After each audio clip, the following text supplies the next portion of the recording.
John, very much, and thank you all. And it was a very generous introduction. Now, that part about making sense of it all, I don't want to. Maybe that's promising a lot. Listen, I sitting there listening to John, all I could think of was something that Warren Buffett says. He says, "What's the most important quality in a spouse? Intelligence? Sense of humor? No," he says. "Low expectations."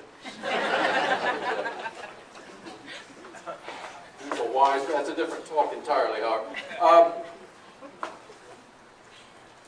I brought with me today's newspapers.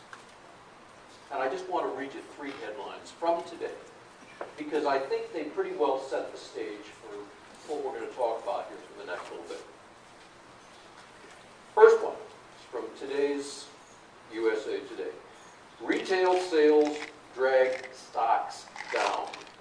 March spending fell compared with '08. And what it says is a weak March retail sales report out Tuesday, yesterday, suggests consumers are still not in a shopping mood, dealing a setback to the growing hope on Wall Street and in Washington that the worst may soon be over for the battered economy. Well, we'll talk a little bit more about this, because whether consumers are in a shopping mood turns out to be possibly the most important factor in everything that's going on with the direction of our economy.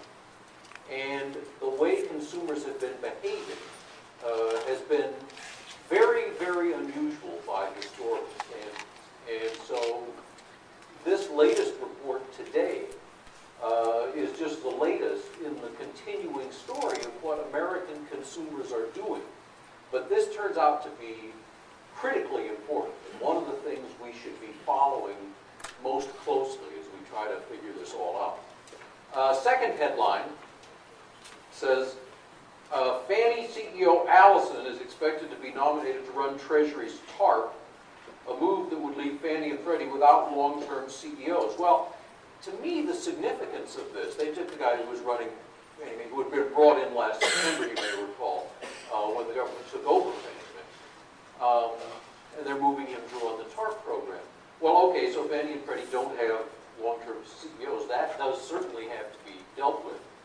To me, the more important implication is they're putting him in charge of running the TARP program. Now, it's almost, we've almost forgotten what was done last September and October, when all those billions of dollars, $700 billion, were appropriated for TARP, the Troubled Asset Relief Program.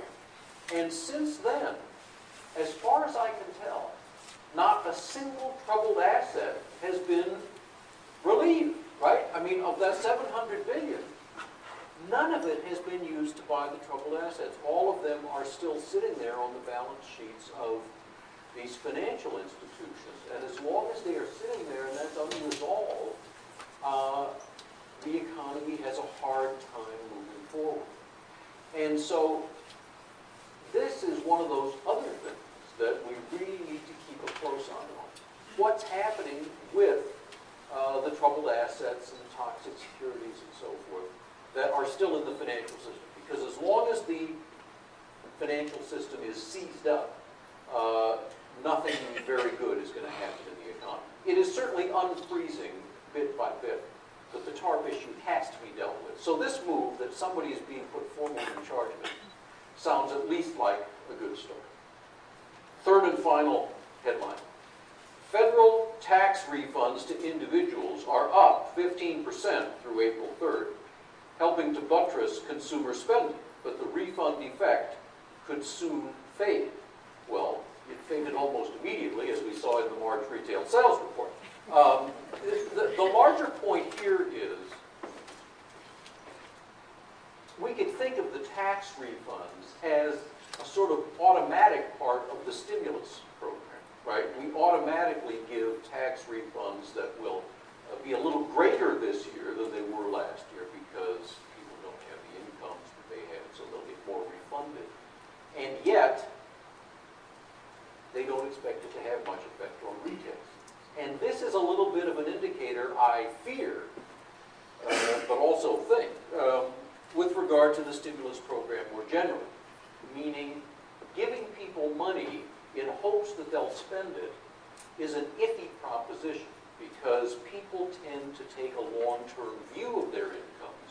And if they know this isn't going to be a recurring thing, they tend to treat the money very conservatively and save a lot of it rather than spend it. And that's why there is a fair amount of evidence that stimulus programs have very limited effectiveness.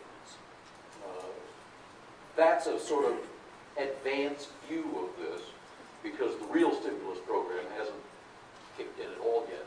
And as things are now, 75% of it is scheduled to take place next year or later when the government believes the recession will be over anyway. But, okay.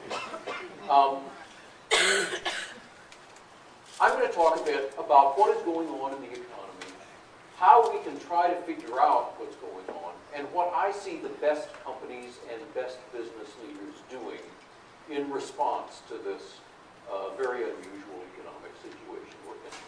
I'll talk a bit about that, and then, as John said, we'll have time for comments and discussion and questions and so forth.